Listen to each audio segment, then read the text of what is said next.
everyone. Welcome into episode 46 of Reimer on the Road, Ann and Scott, and we're recording this in front of some new pictures that we got behind us. Ann got to work this week. I did. Well, it was sort of my original plan that as the trip started, I would print some more pictures to show some of the places we've been. And so I finally got to do that. You finally got to do that. As we're recording this has been our birthday week, and it's actually your birthday today. My birthday today. So happy birthday. Yours was yesterday. Yes, happy that's birthday. right. Yep. So we've enjoyed that, and you've now caught a little bit of something that I had about a week ago. So got a little bit of cold. Yeah. You know, you're not going to stay perfectly healthy when you travel. The same things you get when you're at home, you're going to get along the road. Yeah. Episode 46 is all about Sequoia and Kings Canyon's National Park. You also know that we're about to head to Yosemite National Park, and we got some special family coming. Yeah, looking forward to that. And you want to get on Instagram with Ann. If you can't wait for Yosemite and you can't wait for this video of Yosemite to come out, you can get it on Instagram. Yeah, go to Instagram, Reimer on the Road. I've done some posts. We also want your feedback on where we're headed after Yosemite, which is? We're heading to the Lake Tahoe area. All right, there you go. So give us your feedback on Lake Tahoe. That will be one of the places we begin to head back towards the east and back towards home. So that's kind of exciting as we go through March. And it won't be long until it's April. So let's get right to it. It's episode 46, Sequoia National Park and Kings Canyon National Park. Here we go. Okay, I want to record this before we go in to Sequoia National Park. But this has been bothering you for weeks. Months. What's going on? Well, there is a requirement when you are in Sequoia, Kings Canyon, Yosemite. We even ran into it in Mount Rainier, and we actually went in illegally. Ooh. Without snow chains, where it says you have to have snow chains. Not necessarily on, but you got to have them in your vehicle when you get into these places. I don't know that it's every single road within these, but you do hit certain areas and you're supposed to have them. So I've been reading. Here we are we're in March now, but it's still required, even though it's going to be, 60 degrees. I just wanted to be sure that we had them and that we were not going to get turned around. You're saying such a that rule. we couldn't get into them. You're such a rule follower. Yeah. I would have rolled the dice. It's March. There's no threat of snow up here right now. There's not. And There's not for the next 2 weeks, even when we're going to be in Yosemite. Surely these people have something better to do than to pull people over and ask them whether or not they have snow chains. Safety, but also because if we drive too fast, my stories might get cut off. All right, that's it. Tour starts just up ahead.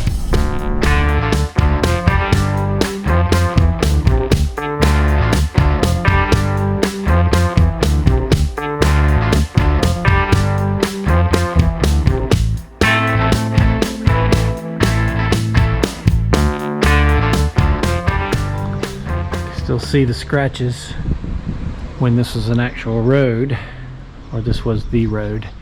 You see the scratches on this side, which is a little lower than the higher side. But now you can't drive through here. They've rerouted the road around it, which makes a little bit of sense.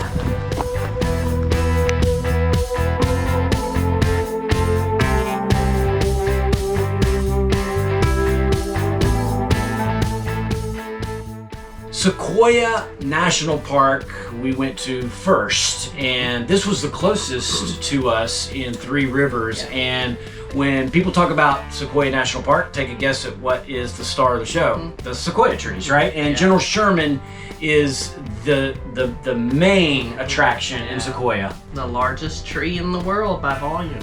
Yep, and we got up there. Even at the higher elevations, and we're in March, it's still snow on the ground. Now the road was fine, and to get around to the groves. One thing you made a point about it that I think is a very good point. You know, we did redwoods, state and national parks in California, and those redwoods are everywhere. I mean, the groves are everywhere. Yeah. Here at Sequoia, they're very centrally located. You don't have to do a whole lot of traveling to see the totality of the sequoia trees. Yeah, you get through the giant forest area, and there they are. Yeah. But as I was saying, redwoods, it just seemed like there was more of them. You could kind of immerse yourself in them a little bit more. Yeah, these are more sporadic, and they're in a very tight area. And even in the area where you find them, they're not all encompassing everywhere you look. I mean, they're only a certain finite number of the really, really tall ones. But make no mistake about it, they are impressive to see in person, and the video and the pictures, just like redwoods, don't do it justice. No, they don't. Yeah. So we've got some pictures and maybe some videos where we try to stand next to them, or you get a picture of a car next to them or a truck, because it's just the scale is hard to capture.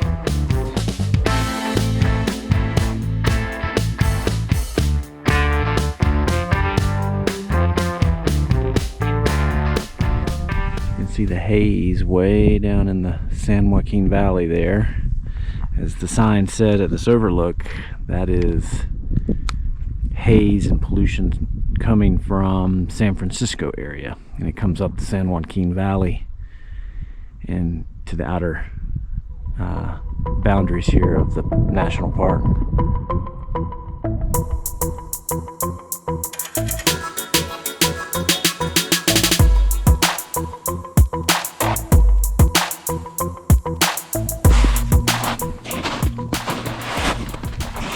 It's pretty deep.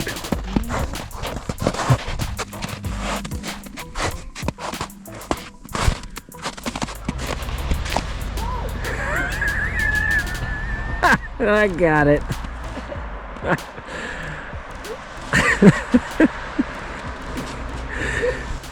I shouldn't be laughing. I did the same thing. I just didn't have the video going. But I got her. Whoa, God. I got. Okay.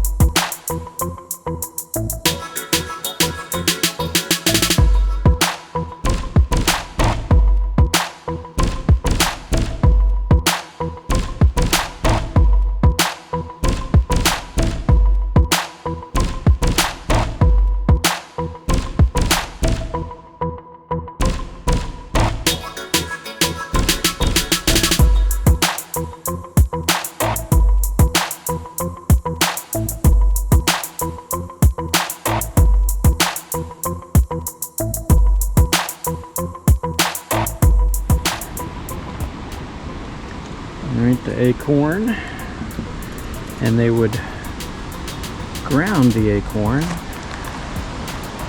in these little pots, almost like a kitchen.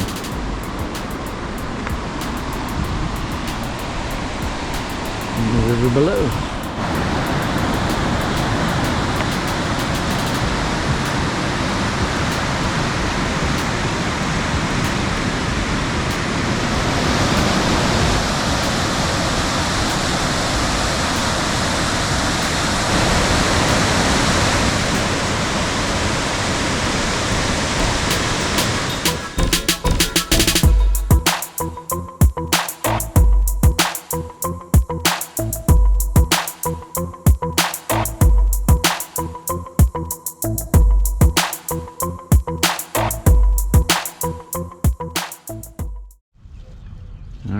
At the Orange Grove campground here in Bakersfield, they actually provide you little orange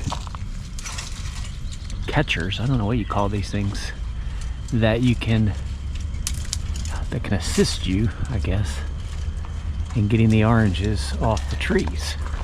And so it's much like when we were in Tucson, it's you pick. I mean, you can get whatever you want from wherever you want. Got one! That's a big one. All right. How many do we want? We don't need a lot. Now we're picking off of our own tree here, but you could go anywhere. In fact, there's a grove on the other side of this fence that they also own that you can go pick over there if you want as well. But we had quite a few in our tree here at our rig, and so I think we're just gonna focus on this one.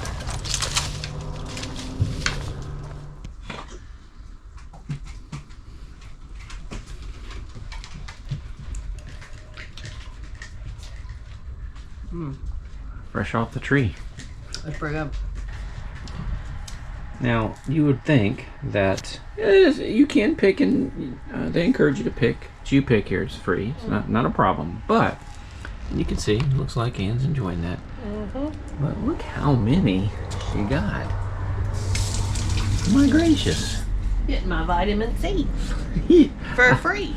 I'd say so. Well, Holy. I thought I could squeeze some fresh orange juice. And then I've been eating them as just a snack. It's a really good snack. Brings you back to your soccer days. Yeah. Where this used to be, orange slices used to be your halftime snack. So. Well, you're gonna have plenty of opportunities. And look, I mean, they don't have seeds in them or anything. know, They are so fresh. So nice. good. Well, let's hope they are, because you got a bunch of them. Yeah, I got I mean, it is Orange Grove RV Park. That's right. So, I actually saw some lemons up there. I was like, ooh. Up near the office. But they Oh, don't in the say office. anything- They don't say anything about getting anything out of the lemon tree. So I thought, no, better not. trying to follow the rules. Yeah. All right, there we go.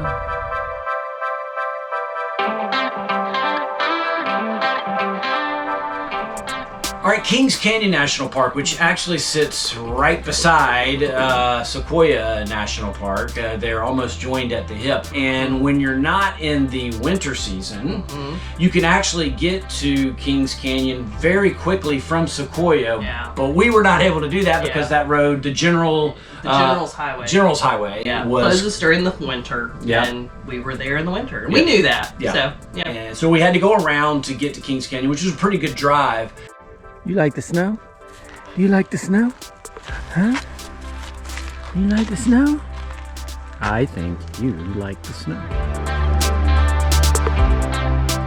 But once we got into Kings Canyon, of course, it's known as well for the sequoia trees, which are there, and General Grant's tree is in Kings Canyon. It's the second largest. That's right.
we missed in Kings Canyon was the canyon. The canyon. We got clouded in. It was a lot like Mount Rainier, where we got there, and then it was clear when we left town, and it was. But as soon as we got up into the mountainous areas and snow-capped areas, it was clouded in. And that actually happened to us in Sequoia too.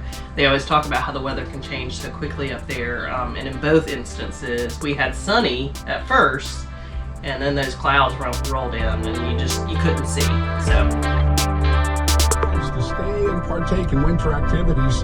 In the spring, summer, and fall, you can often get a meal here, even if you aren't a registered lodge guest. The lodge also has a... Okay, so we talked about today's my birthday, yesterday was Scott's birthday, and we got a nice surprise earlier this week when the camp host brought us our own mail. We never received mail, and it had our birthday cards from the Cobbs. So wanted to give them a shout out for getting us our first mail of our trip. Yeah. Thanks, Cobbs. Thank you very much. All right, what you found here near where we were camping? It's the smallest operating post office. What? In the United States. I think it's Sequoia, if I'm pronouncing it right, post office.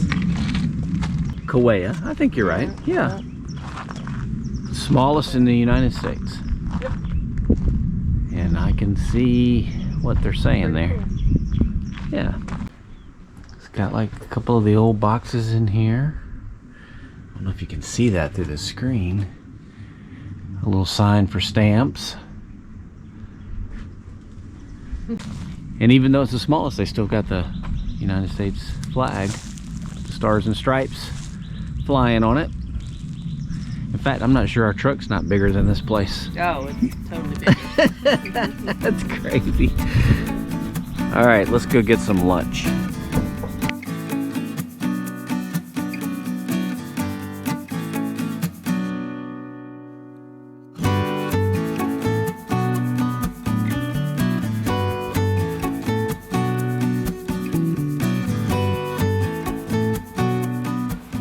Okay, wrapping up our stay here in Three Rivers, California, which sits kind of at the foot of Sequoia and Kings Canyon National Parks. Great location to get in and out of, especially Sequoia. I mean, 5 miles down the road, 10 miles down the road, you're inside the park. So this has been a good stop for us. We're heading north as we begin to make our way towards Yosemite. Not quite yet, but we'll soon be there. But I wanted to point out something that Ann had mentioned about this campsite. You know, we've been on in Southern California and then in the desert southwest of Arizona and California, and so our campsites have been very dry and a lot of dirt and sand and stuff, because that's what part of the country we were in. And but when we got here, of course, we got this great river that runs right through our site. You can see the beast there and alley in the background. But Ann made a great point that this feels like camping. When you think of camping and getting an RV or a tent or whatever it is that you do in terms of camping, this is probably what you have in your mind. You know, a fire going by the river. So I think Ann was right. This is just kind of a recentering, if you will, of camping when you get by a river. Something about that river rolling through makes it feel like camping. So it's been a great stay here. Ann's on the inside getting her stuff ready. I'm finishing up here outside, and we'll be on to the next place. All right, there you go, episode 46, Sequoia and Kings Canyon National Park. Before we tie all of that up on the two national parks, we actually had a 5-night stay in Bakersfield, California before we got up to Three Rivers, California, where we went into the parks. And it was an opportunity for us to kind of just exhale a little bit after Death Valley National Park. Reset, spring clean, carpets, pet beds, Leo. It's just an opportunity where we didn't have any pressure to go see anything. There were some things we could have gone in and seen in the Bakersfield area, into the foothills, into the mountains, but we didn't feel a big pull to do that. It was kind of clouded in a lot of those days, so it did give us the opportunity to get the chores done that when you're at a national park or at the foot of a national park, you don't want to waste time washing clothes and washing dogs and all that kind of stuff. You want to get into the parks. You want to go explore. Yeah. Final thoughts on Sequoia and Kings Canyon. Again, we're in the shoulder season, so the road was closed. That creates a little bit of a travel issue for you in terms of doing both of the parks in one day. Right. You really need to do them on separate days. You could, though, in the summer months or when the road is open, you could do both national parks in one day, but you'd be pushing it. Yeah, you'd be pushing it. You know, in order to enjoy all the sights and the things that they offered, it's best to do at least a day in each park. And, you know, there were some other big things, the tunnel tree, the Morrow Rock, you know, things like that we couldn't get to because they were closed, the roads were closed. So you do miss some stuff when you go in the winter, but, you know, it was low crowds, snow, and I thought that was really cool seeing the big trees and the snow. You know, it gave us a taste. And it is a great location if you're going to try to do multiple parks in this area, because you really could start off in Death Valley just like what we did, come around, hit Sequoia and Kings Canyon, and then you're really not that far from Yosemite. Keep going on up to Yosemite. Yep. So if you're looking for like that 2-week trip where you want to get a bunch of parks in at one time, this part of California is the place to do it. And quite frankly, even in the off season like what we are doing it in late February, March is when we're going to hit all of these parks. Most everything is open, if not everything. Assuming no big snowstorm. That's right. Through. Because we've looked out. Yeah, when one did come through, I think about 3 or 4 weeks ago, it did close more of the parks. So we've lucked out that we've hit it not around a major snowstorm. All right, there you go. Episode 46 is a wrap. Don't forget to subscribe to the channel on YouTube. Like it. Give us some comments on it. Use it to plan your summer trips. I know a lot of people are going to begin planning those summer trips, so use some of our videos to see what parks you may want to go to or what areas you want to go to. Not everything has to be a national park, as you've seen if you followed us throughout this journey. So until next time, when we will have episode 47 in Yosemite National Park, that is it on episode 46 and our birthdays. Remember, everybody, do it today.